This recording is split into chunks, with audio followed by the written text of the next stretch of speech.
사실 이 동업기업 과세특례는 시험에 굉장히 잘 나오거나 하는 그런 파트는 아니고요.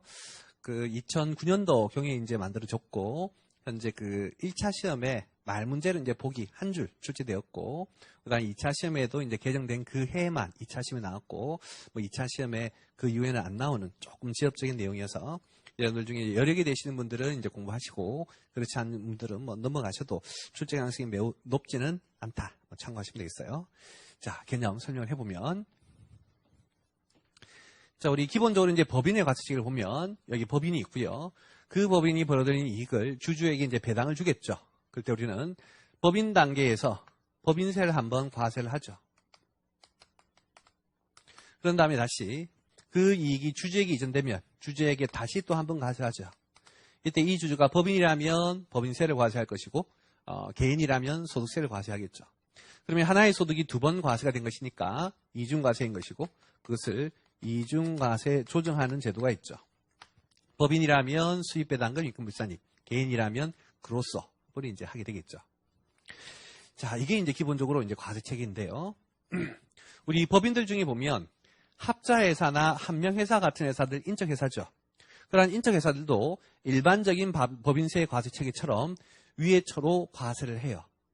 자, 근데 선진국에서는 보면 인적회사와 같은 한명회사 합자회 같은 회사 같은 인적회사의 경우에는 별도의 과세 방식을 취하고 있어요. 어떤 것이냐면 우리 인적회사의 주주는 주주라고 안 부르고 사원이라고 부르죠. 이때 이 사원은 무한 책임을 져요. 무한 책임을 진다는 건 이 인적회사가 벌어들인 이익도 예거지만 인적회사가 사업하다 발생한 손실도 이자가 책임지는 것이죠. 따라서 이자의 모든 행위에 대한 기속이 이 사원에게 이루어지는 것이죠. 그렇다면 이 인적회사 간 행위는 인적회사의 행위가 아니라 이 사원이 행한 행위로 간주하는 거예요. 결국 이름은 인적회사로 별도의 인격이 있지만, 회사로 인격이 있지만 그 모든 행위는 이자가 한 것이기 때문에 선진국의 관점에서는 이 인적회사에 기속되는 소득은 없다. 따라서 인적회사 단계에서 기속되는 소득은 한 푼도 과세하지 않고 인적회사의 이름으로 벌었지만 최종적으로 기속은 이자한테 이루어지는 것이니까 이자에게만 과세하는 이런 식의 과세체계가 있어요. 이런 것을 우리는 선진국에서 파트너십 과세다라고 해요. 그런데 이제 우리나라에서는 인적회사라고 할지라도 미안하지만 인적회사 너네가 사원과 별도로 하나의 독립된 인격체이니 너가 벌어들인 건 너가 한번 세금을 내고 사원들에게 이익을 배분하였다면 그 사원들에게 또 한 번 과세하고 이중과세 조정하는 이런 방식을 취해요.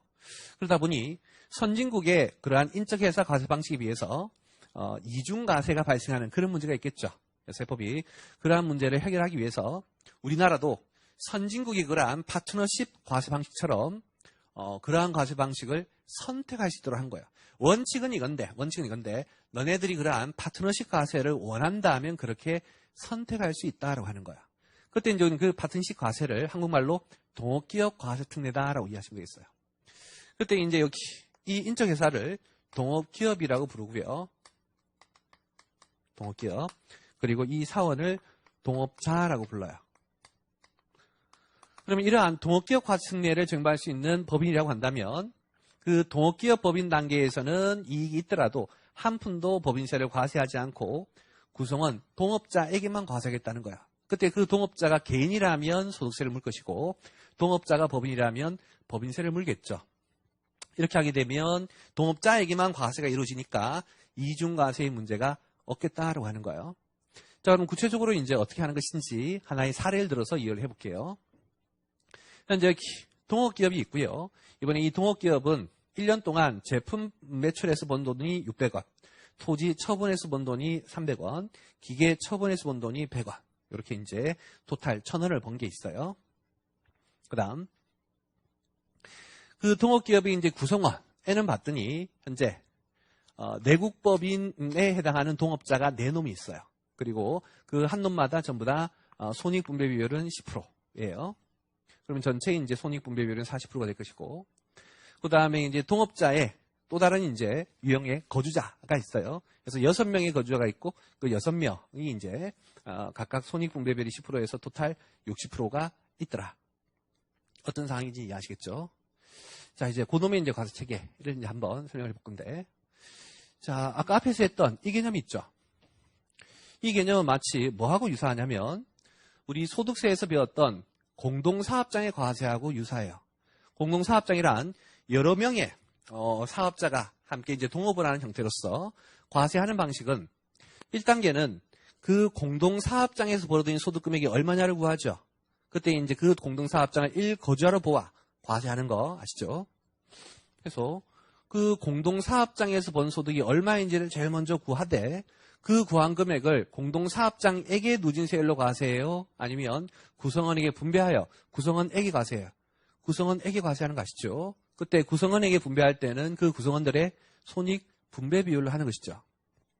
그러면 결과적으로 여기 동업사업장에서 발생한 동업기업에서 발생한 이득 한 푼도 과세하지 않고 구성원에게만 분배하여 과세하니까 이미 배웠던 공동사업장하고 논리적으로 똑같은 거예요. 그러면 굳이 이러한 동업기업 과특례라는 제도가 없어도 될 것 같은데 왜 있느냐? 그 이유는 우리가 현실에서 보면 동업을 할 때는 동업자의 구성이 거주자만 있는 게 아니죠.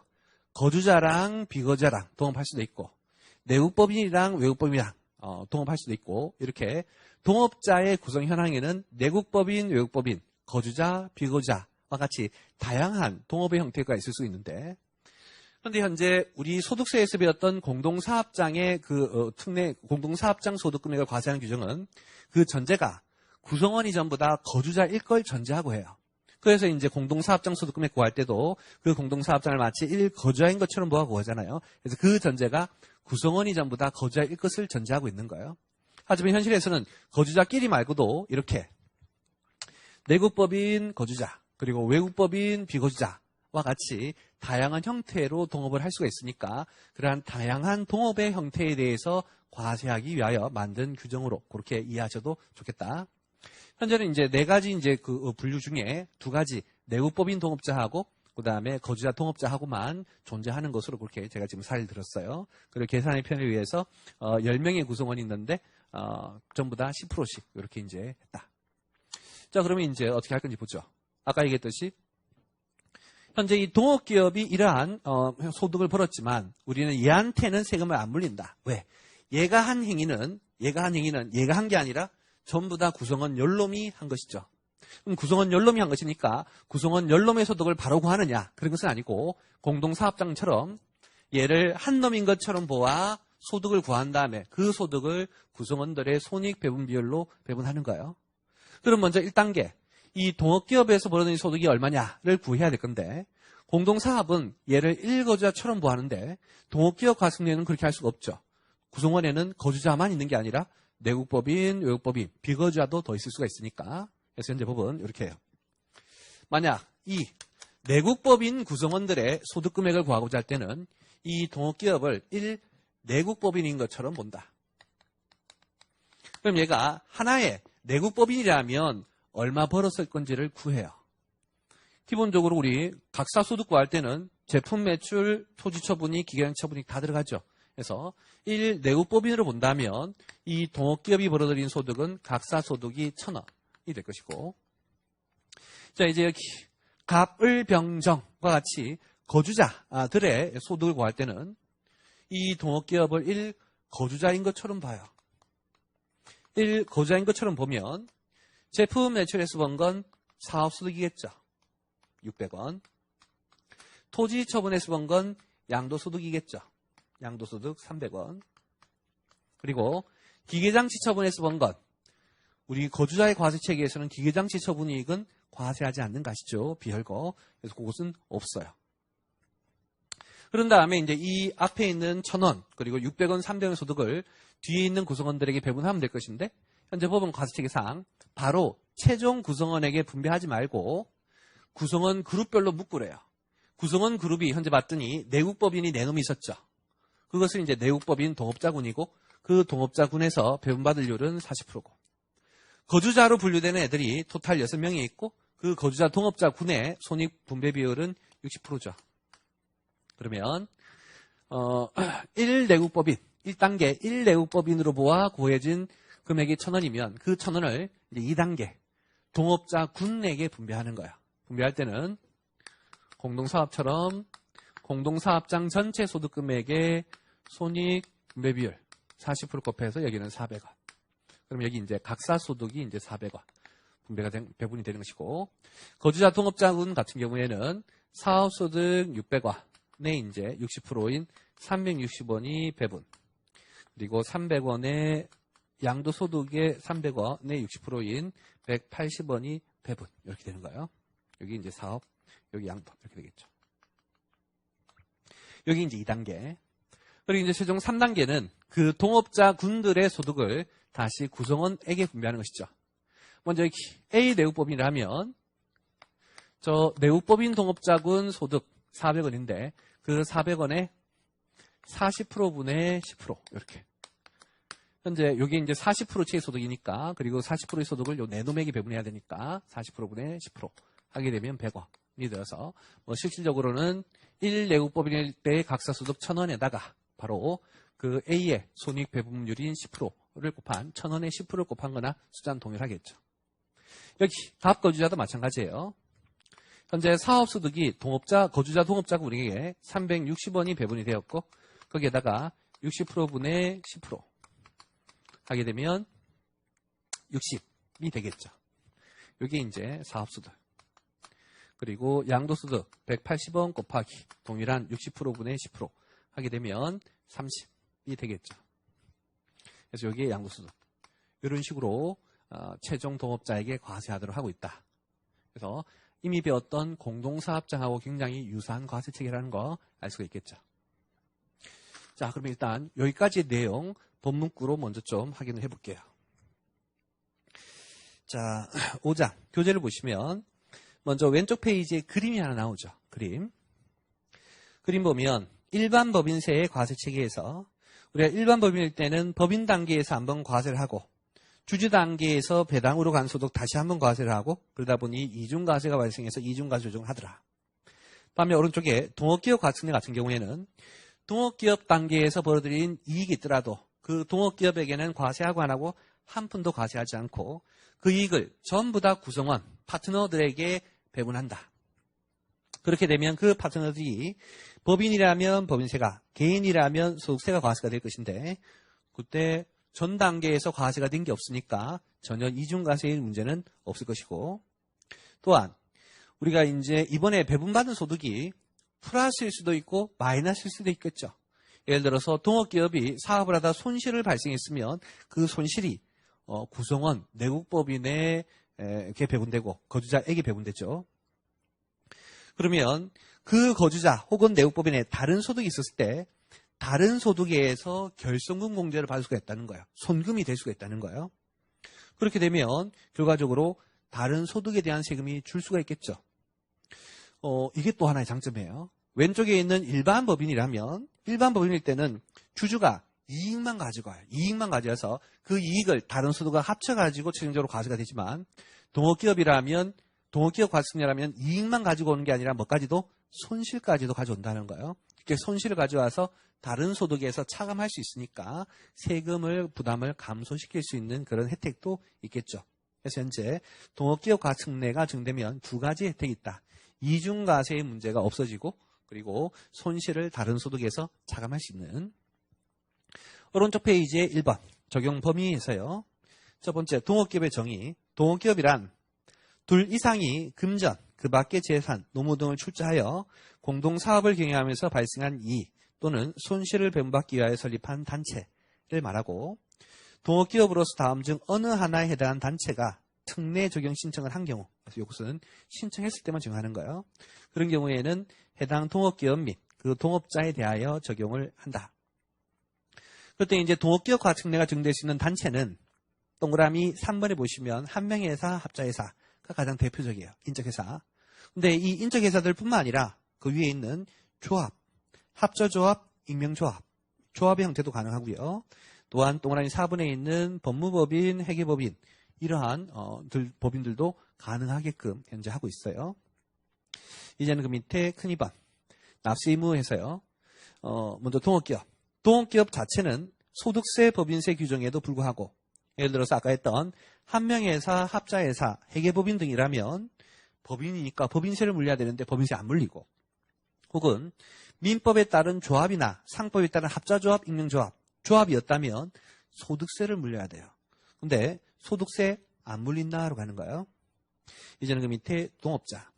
동업자는 배분받은 동업기업의 소득이 대하여 그 구성원이 내국법인, 외국법인, 법인 구성원이라면 법인세를 물 것이고 거주자, 비거주와 같은 개인 구성원이라면 소득세를 납부할 의무를 진다. 넘겨서 3번이 보시면 이제 소득금액 계산 및 배분에서 절차가 나와 있는데 아까 제가 칠판에 치는 사례 요거예요. 밑에 교재에도 보시면 이제 사례에서 나와 있는데 요거 설명한 내용이에요. 예를 들면 한번 읽어보고 넘어가시면 되겠고 오른쪽 페이지에 보시면 갈로 2번 손익의 배분 비율이 있죠. 동그라미 1번에 손익의 배분 비율은 동업자 간의 서면으로 약정한 해당 연도의 손익 분배에 관한 단일의 비율 그래서 약정된 손익 배분율에 따른다. 아까 했던 여기 10% 전부 다 10%였었죠.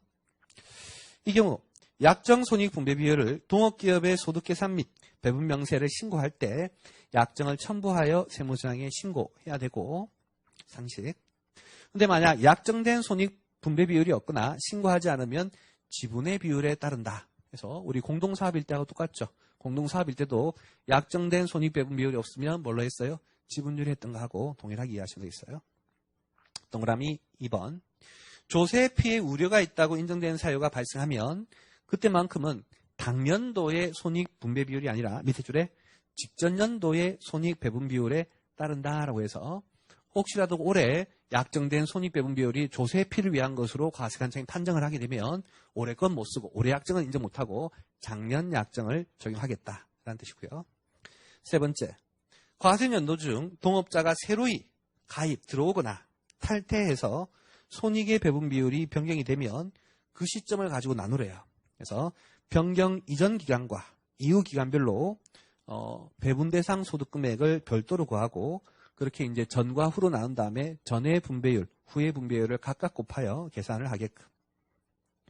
그다음에 동그라미 4번이 이제 과거 2차 시험에 한번 나왔던 내용인데, 자 손익 배분 비율을 정함이 있어가지고 어느 동업자의 출자 지분과 그의 특수관계인인 동업자의 출자 지분의 합계가 가장 크면 그 동업자와 특수관계인 사이만큼은 약정된 손익 비율로 하는 것이 아니라 지분율로 한다. 자, 어떻게 이해하시면 편하냐면 우리 이미 법인세 할 때 이런 거 배웠죠. 공동경비를 부담을 할 때 부담하는 기준율이 있는데 그때 이제 그 부담할 구성원들 사이에 특수관계인이 있으면 그때는 서로들끼리 약정한 비율로 하래요? 매출액 비율로 하래요? 매출액 비율로 하게끔 했죠. 물론 이제 올해 이제 개정이 되어가지고 그때 이제 그 매출액 비율에는 전기 비율, 단기 비율도 되고 총 자산가액 비율, 전기 총자산가액, 단기 총자산가액 4개 중에 하나를 선택할 수 있지만 기본적으로는 이제 직전 연도 매출액이 이제 원칙이에요. 이렇게 구성원들 사이에 특수관계인이 있으면 너네들이 약정한 걸 믿을 수가 있다 없다? 없다. 너네들이 약정한 거 혹시라도 짜고 친 고스톱일 수 있으니까 그거를 부인하고 객관적인 숫자로 하겠다라는 컨셉이 있었죠. 여기도 마찬가지예요. 현재 동업기업에 구성원이 있는데 한 놈이랑 그의 특수관계인이 지분 비율이 가장 크더래요. 지분 비율이. 그러면 그자들은 이 동업기업에 큰 영향력을 행사할 수 있고 따라서 걔네들끼리 동업자 본인과 그의 특수관계인이 약정한 지분 손익 분배 비율이 뭔가 조세 피를 위한 것일 가능성이 있으니 그때만큼은 너네들끼리 약정을 믿을 수 없고 뭘로 하겠다? 지분 비율로 하겠다라고 하는 거야. 자, 예를 한번 들어보죠. 현재 조금 전 사례에서 요 A하고 B가요.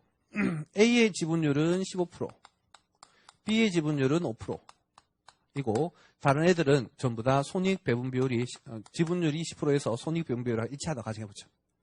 그리고 또한 현재 A하고 B가 특수래요. 다른 자들은 특수가 없대요.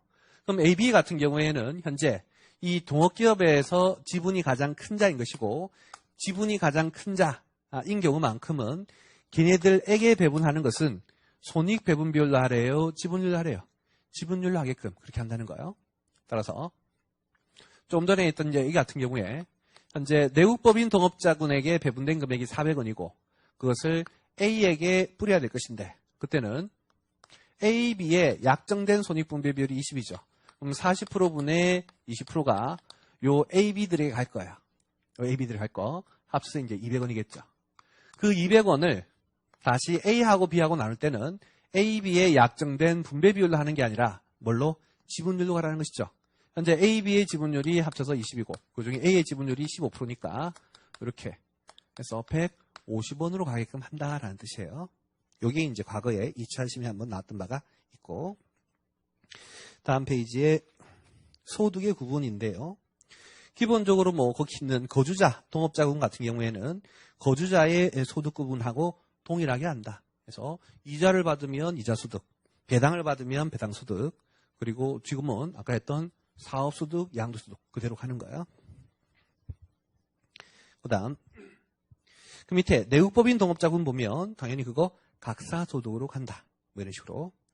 그다음에 배분받은 결성금의 구분인데요. 거주자 같은 경우에 우리는 결성금을 뭐만 인정해요? 사업하고 양도만 인정하는 거 아시죠? 소득세에서는. 그래서 사업소득, 양도소득의 결성금만 인정하고 내국법이라면 각사소득의 결성금으로 전부 다 인정이 될 수가 있겠죠. 그 다음 이제 그 밑에 가로 4번 결성금의 배분에서요.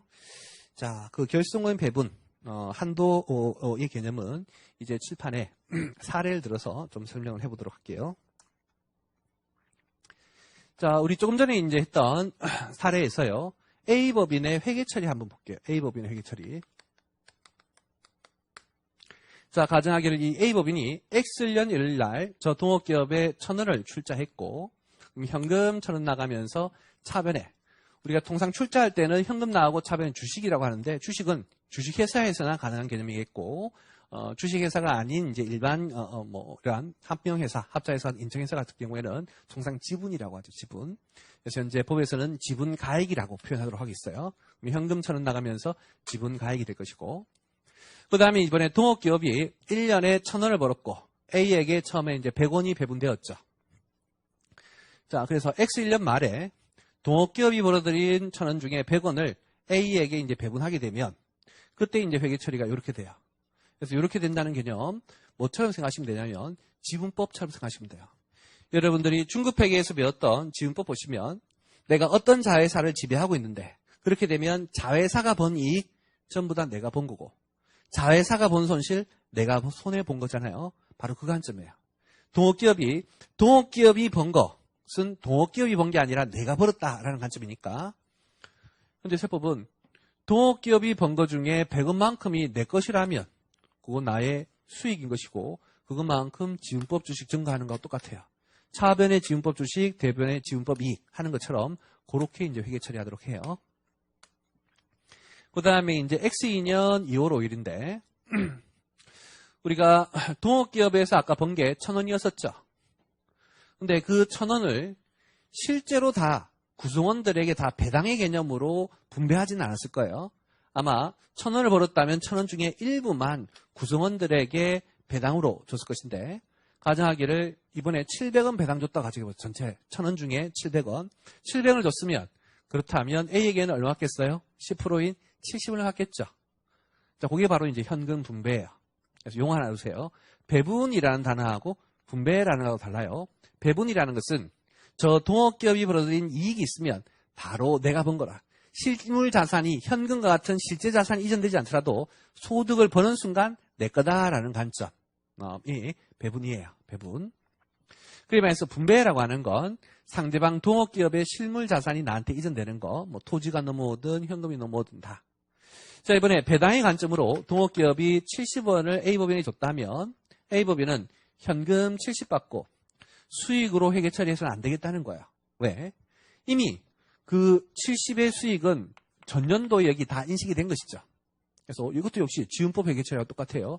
지분법에서도 보면 현금 배당 받으면 수익이에요? 주식을 까요? 주식을 까는 거하고 똑같은 관점으로. 그래서 결국 동업기업 과세 특례의 회계 처리는 지분법의 회계 처리하고 동일한 관점이다. 그렇게 이해하시면 되겠어요. 그리고 이제 X2년 3월달 1,500원에 처분했다면 그때는 현금 1,500원 들어오고 지분, 주식의 개념이 없어질 건데 처음에 이제 1,000원에 취득했고 100원 증가했고 70원 감소했으니까 여기서 이 지분 얼마? 1,030원이 되겠죠. 그리고 1,500원에서 1,030 빼면 처분 이익은 얼마? 470원이 되겠죠. 그때 얘가 이제 법인이라면 요 470원이 이제 A법인의 각사소득이 될 것이고 거주자였다면 이게 바로 양도소득이 되겠죠. 우리가 이제 양도소득이 보면 이 그룹에 상장 주식하고 비상장 주식 하는 거 아시죠? 상장 주식은 항상 주식회사에서만 존재하는 개념이고 지금 같은 인적 회사였다면 절대로 상장 주식이 아니겠죠. 비상장 주식이니까 비상장 주식의 처분 이익으로와 양도소득으로 과세가 돼요. 자, 그 다음 두 번째 케이스도 이해를 해볼 건데 자, X1년 1월 1일과 X1년 12월 30일은 똑같아요.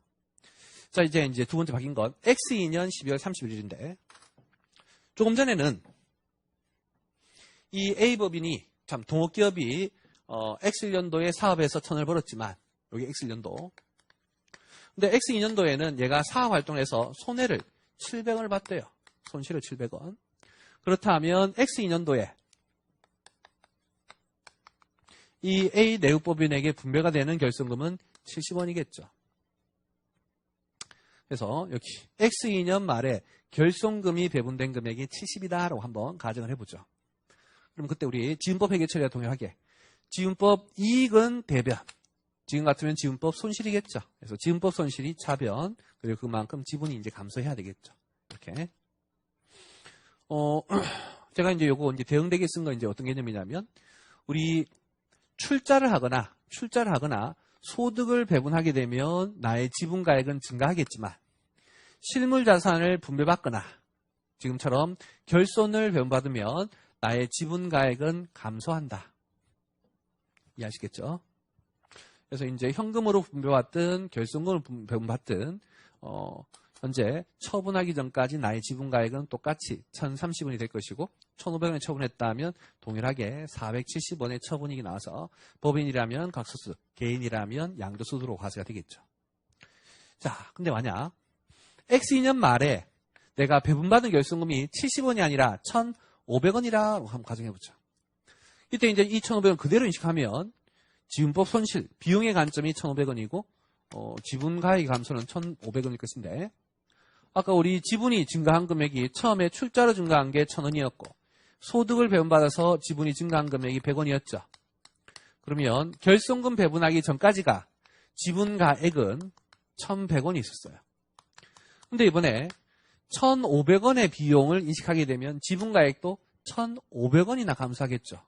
그럼 지분가액, 주식가액이 마이너스가 뜨고 우리가 주식가액이 마이너스가 될 수는 없잖아요. 0까지면 되는 거잖아요. 그래서 현재 세법은 결손금을 배분받을 때만큼은 한도가 있다는 거예요. 소득을 배분받을 때는 한도가 없어요. 전부 다 내 거지만 결손금 배분받을 때만큼은 그 결손금, 나의 결손금이긴 한데 지분가액인 1,100원까지만 배분받을 수가 있다라고 하는 거예요. 그럼 결국 나의 총 손실은 1,500원이지만 1,100원만 손금을 인정받으니까 400원 못 받았죠. 그렇게 못 받은 400원 이월해요. 마치 우리 법인세에서 올해 손해본 거가 많은데 소득이 부족해서 과거에 손해본 게 많은데 올해 소득이 부족해서 다 못 가면 그 결손금 이월해서 이후에 소득에서 차감하는 거와 똑같은 개념으로 이해하시면 되겠고 따라서 이 결손금은 몇 년간? 10년간 이월해요. 10년간. 참고로 여기는 5년이라는 규정은 없다. 왜냐하면 이 동업기업 과세는 2009년도에 만들어졌기 때문에 2009년도에 발생한 결손금부터는 몇 년간 이월해요? 10년간 이월하죠. 그래서 얘는 10년간 이월한다. 이렇게 규정되어 있어요. 2009년에 만들어진 대도니까. 자, 그랬다가 X3년도 12월 말에 소득의 배분이 발생을 했다. 600원만큼. 그리고 우리가 일반적인 소득의 배분이라면 차변에 지분가액이 600원만큼이 증가하고 대변에 이제 수익, 입금의 개념으로 600원 이렇게 해야 될 건데 현재 과거 결손금 중에 차감하지 못한 금액이 400원이 있죠. 그럼 여기에서 200원을 마저 까는 거예요. 400원을 마저 까서 요 금액이 200원이 되도록 이렇게 해요. 자, 요 얘기 교재를 한번 확인해 보면 가로 4번 결손금의 배분에서요. 동그라미 1번의 결손금의 배분 한도 동업자에게 배분되는 결손금은 동업기업의 해당 연도 종료일 현재 동업자의 지분가액을 한도로 한다. 아까 마지막 사례 동업자의 지분가액이 1,100원이었으니까 1,100원까지만 인정.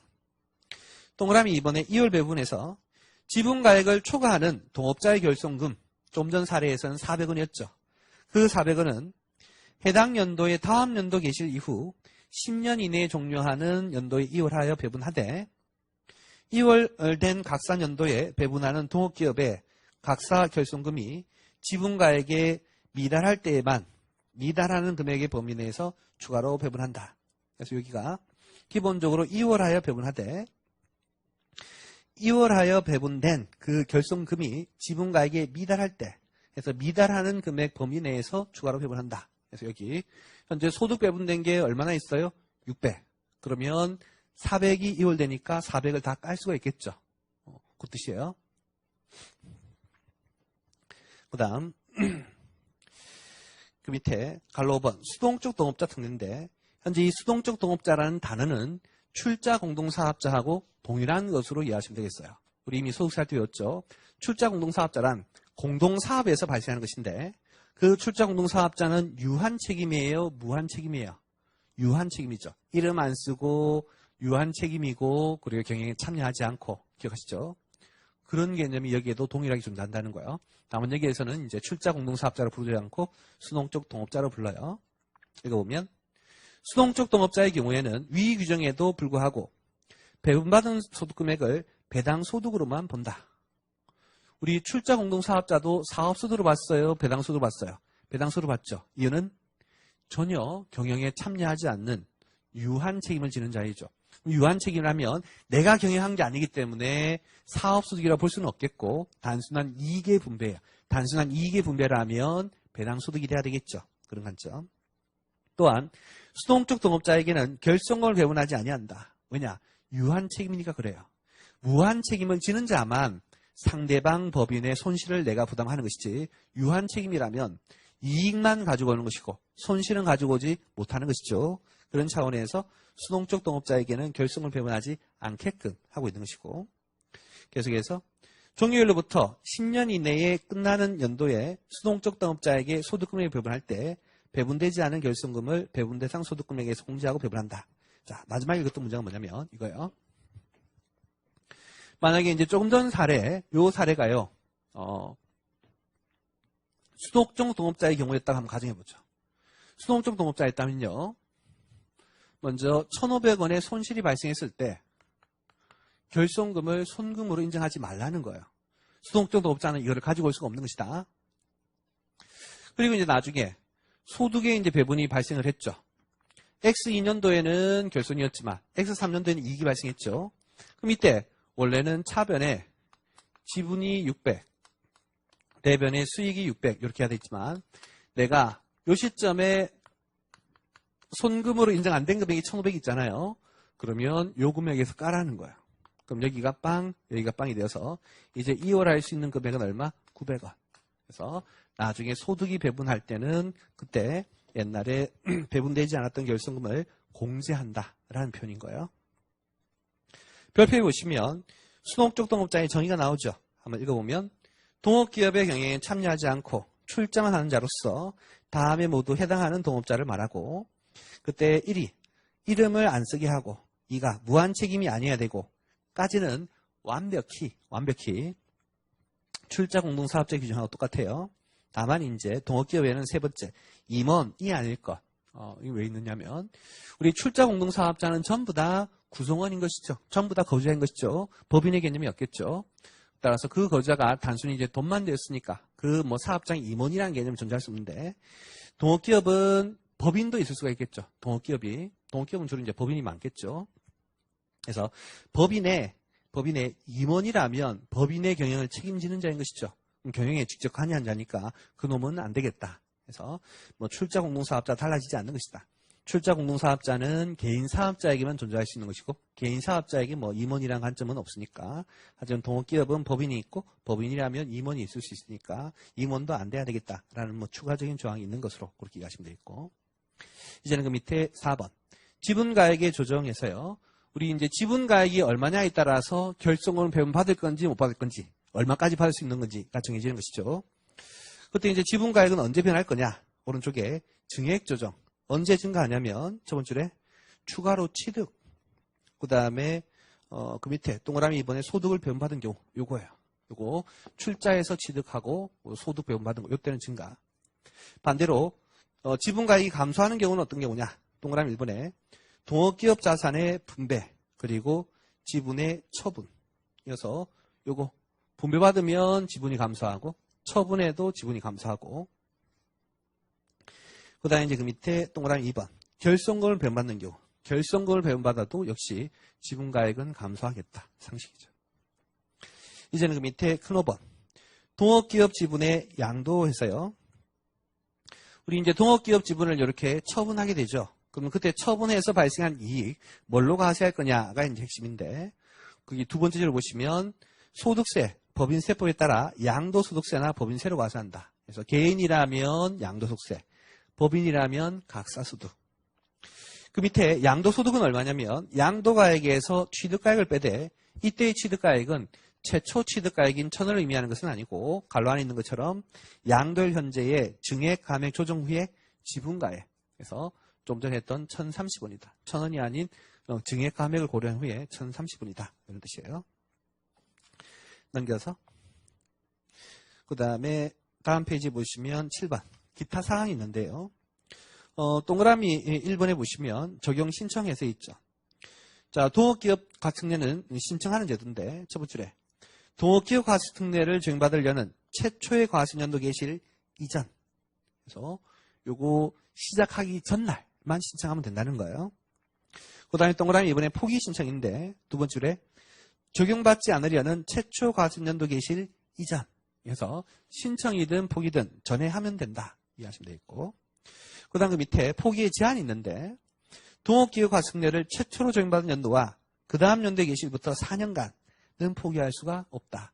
이거 연결 납세제도하고 똑같죠. 연결도 연결 신청한 연도와 그 이후 4기년도 포기할 수 없는 것처럼 동업기업 과세특례도 한 번 신청하면 5년은 쭉 해야 된다. 뭐 그런 관점으로 이해하시면 되겠어요. 그 다음에 이제 금방 드렸던 이제 설명이에요. 금방 이제 거기까지 이제 동업기업 과세특례 당시에는 여기까지 이제 공부하시면 좀 될 것 같고, 이 내용 자체도 뭐 의미가 있겠지만 그보다 더 중요한 건 다른 법인세, 소득세에 연결되는 게 좀 더 의미가 있어요. 그래서 그거 잠깐 좀 많이 설명해 볼 건데, 자 교재 1-36페이지 한번 가보세요. 교재 1-36페이지. 우리 이제 정규 시간 중에는 뒤에 할 거다라고 넘어온 건데요. 여기 1-36페이지 보시면 여기 제일 위에 동그라미 16번 항목 있죠. 요게 이제 법인세에 영향 미치는 건데 우리 요거 얘기하는 거예요. 우리 A가 법인이라면 구성원인 A가 법인이라면 소득을 배분받은 거 그 법인이 뭐다? 입금이다라고 하는 것이죠. 그래서 16번에 동업기업 과세특례에 따라 동업자 군별 배분 대상 소득 금액을 배분받은 금액은 입금. 반대로 손금은 요거겠죠. 요거 결손금을 배분받은 것은 손금. 요거는 이제 페이지 연결 안 할게요. 당연한 상식. 소득을 배분받으면 입금, 결손금을 배분받으면 손금이다. 이렇게 표현한 거고요. 그 다음에 이제 어디로 좀 가보시냐면 교재 1-41페이지에 우리 법인 같으면 수입배당금 입금불산입의 이중과 조정이 있을 것인데 그때 적용 배제에 보시면 동그라미 2번의 두 번째 줄 동업기업 과세특례를 적용받은 법인으로부터의 배당이 있죠. 아까 얘기했듯이 이렇게 동업기업 과세특례를 적용하게 되면 이자에게만 과세하지 전 단계에 과세하지 않았기 때문에 이중과세 조정을 한다 안 한다? 안 한다. 그래서 법인세라면 수입배당금 입금불산입을 안 하는 것이고 소득세라면 그로스업을 안 하는 것이죠. 우리 그로스업에 보시면 출자 공동사업자 배당, 동업기업 과세특례 배당, 그로스업 하지 않는다라고 하는 거 배웠었죠. 그래서 그렇게 이중과세 조정 대상이 아니다라고 하는까지 알아두시면 좋겠다. 이해하시겠죠? 다시 한 번 더. 동업기업에서 소득을 배분받은 건 법인의 입금, 동업기업에서 결손금을 배분받은 건 법인의 손금, 그리고 동업기업에서 배분받은 배당 이런 것들, 분배받은 배당 이런 것들 전 단계에서 법인세 된 게 없으니까 이중과세 조정이 없고 그러한 것은 법인 동업자이든 개인 동업자이든 마찬가지다. 뭐 그렇게 그 정도까지 정리하시면 뭐 큰 문제는 없지 않나 싶어요.